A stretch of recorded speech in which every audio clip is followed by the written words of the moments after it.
আসসালামু আলাইকুম। এখন শুনবেন সংবাদ শিরোনাম। শেখ হাসিনার ফাঁসির আদেশ ট্রাইব্যুনালের মাইল ফলক বললেন অ্যাটর্নি জেনারেল।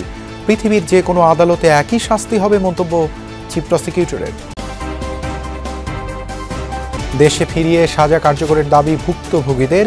চৌধুরী মামুনের লঘু দণ্ডে ক্ষোভ। রাজনৈতিক দলগুলোর ইতিবাচক প্রতিক্রিয়া। জুলাই গণহত্যার রায়কে ঐতিহাসিক বলছে সরকার। শেখ হাসিনাকে ফেরাতে নতুন করে কূটনৈতিক উদ্যোগ। দিল্লিকে চিঠি দেবে ঢাকা। ধানমন্ডি ৩২-এ বুলডোজার কর্মসূচি ঘিরে ব্যাপক উত্তেজনা। বিক্ষোভকারীদের সাথে সেনা পুলিশের ধাওয়া পাল্টা ধাওয়া।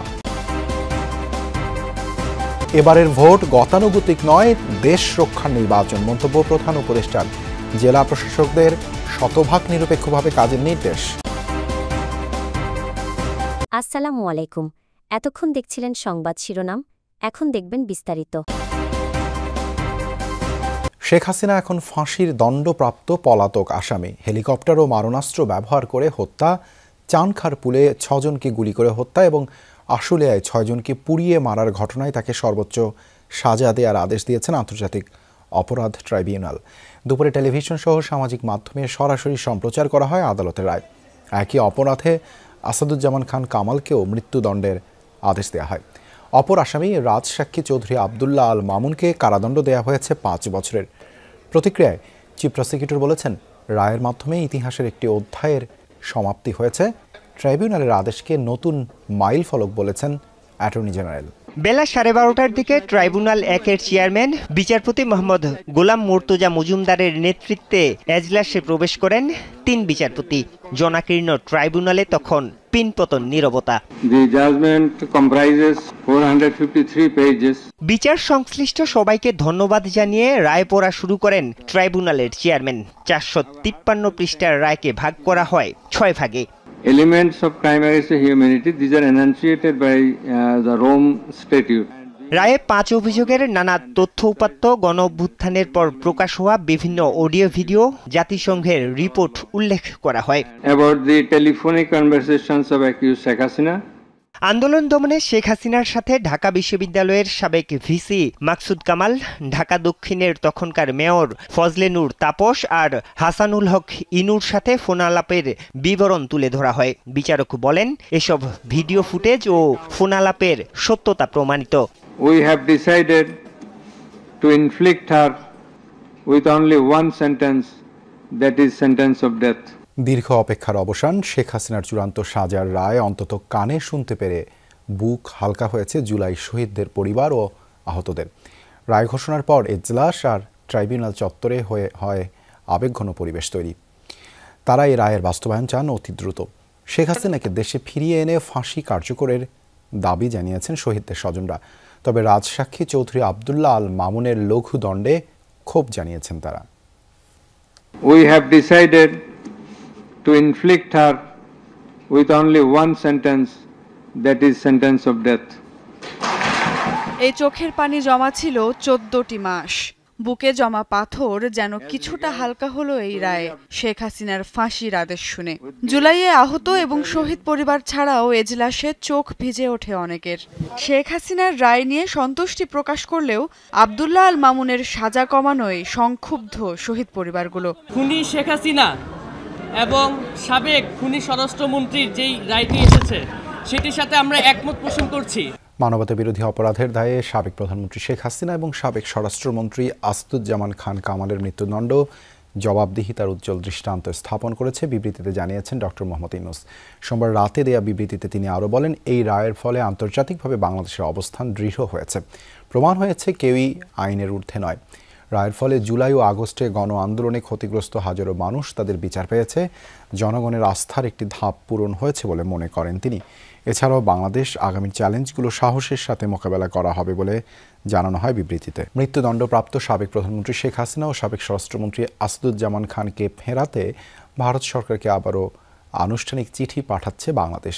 2-1 দিনের মধ্যে চিঠি দেওয়া হবে জানিয়েছেন পররাষ্ট্র উপদেষ্টা। অন্যদিকে আইন উপদেষ্টা জানিয়েছেন, এই দফায় ভারত তাকে ফেরত না পাঠালে তা হবে বাংলাদেশের মানুষের সাথে শত্রুতা ও নিন্দনীয় কাজ।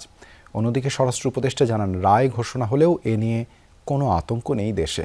গণ অভ্যুত্থানের মুখে 2024 সালের 5 আগস্ট ভারতে পালিয়ে যান ক্ষমতাচ্যুত প্রধানমন্ত্রী শেখ হাসিনা। সাবেক স্বরাষ্ট্রমন্ত্রী আসাদুজ্জামান খান সহ আওয়ামী লীগ সরকারের বেশ কয়েকজন মন্ত্রী এমপিও পালিয়ে অবস্থান নেন দেশটিতে। তাদের ফেরানোর জন্য ভারত সরকারকে চিঠি দেয়া সহ কূটনৈতিক তৎপরতা অব্যাহত রাখে অন্তর্বর্তী সরকার, কিন্তু নানা চেষ্টার পরও দেশটি ফেরত পাঠায়নি শেখ হাসিনা ও তার সহযোগীদের। To inflict her with only one sentence, that is sentence of death. মানবতাবিরোধী অপরাধের অভিযোগে মৃত্যুদণ্ডের রায় হয়েছে শেখ হাসিনার। ফাঁসির রায় হয়েছে সাবেক স্বরাষ্ট্রমন্ত্রী আসাদুজ্জামান খানের। পররাষ্ট্র মন্ত্রণালয় বলছে, শেখ হাসিনা ও আসাদুজ্জামান খান দণ্ডপ্রাপ্ত আসামি। বিদ্যমান প্রত্যর্পণ চুক্তি অনুযায়ী এখন তাদের ফিরিয়ে দেয়া ভারতের কর্তব্য। তাকে ফেরত আনতে হবে, যেহেতু শাস্তি দিয়েছে কোর্ট, এবং সেজন্য আমরা ভারতকে অফিসিয়ালি জানাবো। দুইজনকে শাস্তি দেওয়া হয়েছে, আমি যখন তাদেরকে ফেরত যাব, তাদের দুজনকে আমার ফেরত চাইতে হবে। আমার যে কলিগ যাচ্ছেন তার যে এজেন্ডা, তার মধ্যে আমি হস্তক্ষেপ করতে চাই না। মানবতা বিরোধী অপরাধের দোষী সাব্যস্ত বাংলাদেশের সাবেক প্রধানমন্ত্রী শেখ হাসিনাকে মৃত্যুদণ্ডের যে রায় দিয়েছে আন্তর্জাতিক অপরাধ ট্রাইব্যুনাল, সেটি লক্ষ্য রেখেছে ভারত। ভারতের পররাষ্ট্র মন্ত্রণালয় আজ এক বিবৃতিতে জানায়, ঘনিষ্ঠ প্রতিবেশী হিসেবে বাংলাদেশি জনগণের শান্তি, গণতন্ত্র, অন্তর্ভুক্তি এবং স্থিতিশীলতার স্বার্থে ভারত প্রতিশ্রুতিবদ্ধ। বিবৃতিতে আরও বলা হয়, বাংলাদেশে স্থিতিশীলতা নিশ্চিত করার লক্ষ্য নিয়ে দেশটির সব অংশীজনের সঙ্গে গঠনমূলকভাবে কাজ করার ধারাবাহিকতা বজায় রাখবে ভারত। রাজধানীর ধানমন্ডি 32 নম্বরে আইনশৃঙ্খলা বাহিনীর সাথে শিক্ষার্থী জনতার ধাওয়া পাল্টা ধাওয়ার পর ধানমন্ডি 32 নম্বরে বঙ্গবন্ধুর বাড়ি ধুলোয় মিশিয়ে খেলার মাঠ বানাতে ছাত্র জনতার বুলডোজার কর্মসূচি নিয়ে উত্তেজনা চলেছে দিনভর। এক্সকাভেটর নিয়ে ভেতরে প্রবেশের চেষ্টা করলে লাঠিপেটা করেন আইনশৃঙ্খলা বাহিনী। কর্মসূচিতে আসা শিক্ষার্থী জনতার উপর কয়েক দফা সাউন্ড গ্রেনেড ও টিয়ারশেল নিক্ষেপের ঘটনাও ঘটে। ধাওয়া পাল্টা ধাওয়ার ঘটনায় পুলিশ সদস্য সহ আহত হন বেশ কয়েকজন বিক্ষোভকারীও। গণ অভ্যুত্থানের পর ভেঙে ফেলা বঙ্গবন্ধু শেখ মুজিবুর রহমানের বাড়িটি ফের ভাঙার ঘোষণায় সোমবার সকাল থেকে ধানমন্ডি 32 নম্বর ঘিরে আইনশৃঙ্খলা বাহিনীর ব্যাপক তৎপরতা। পাশাপাশি দুটি ভবন যেন কঙ্কাল হয়ে দাঁড়িয়ে আছে। সেখানেই খেলার মাঠ বানাতে বুলডোজার কর্মসূচি দেয় ঢাকা কলেজের শিক্ষার্থীরা। দুপুর 12টার দিকে দুটি এক্সাভেটর নিয়ে 32 নম্বর সড়কের সামনে আসে শিক্ষার্থী জনতা। তাতে যোগ দেয় আশেপাশের বিভিন্ন প্রতিষ্ঠানের শিক্ষার্থীরাও। শেখ হাসিনা কোনো আস্তানায় এ বাংলাদেশে রাখতে দেব না, আমরা 32 ঘুরিয়ে দিব। তারা ককটেল বিস্ফোরণ ছাড়া দেশের ভিতরে বিভিন্ন বিশৃঙ্খলা সৃষ্টি করতেছে। আজকে তাদের এই আস্তানা একবার নিশ্চিহ্ন করে দেওয়ার জন্য আমরা এখানে আসছি। আমরা তাদের বাসভবন পুরাই দিব বুলডোজার দিয়ে। তাদের বাধা দেয় আইনশৃঙ্খলা বাহিনী। পুলিশের এপিসি দিয়ে সড়কের প্রবেশমুখ আটকে দেওয়া হয় 3 স্তরের বেষ্টনী। ঘণ্টাখানেকের চেষ্টায় তা ভেঙে ভেতরে প্রবেশ করে বিক্ষুব্ধরা। আগামী জাতীয় সংসদ নির্বাচন ও গণভোটে শতভাগ সততা, নিরপেক্ষতা ও নিষ্ঠার সাথে দায়িত্ব পালনে জেলা প্রশাসকদের নির্দেশ দিয়েছেন প্রধান উপদেষ্টা ডক্টর মোহাম্মদ ইউনূস।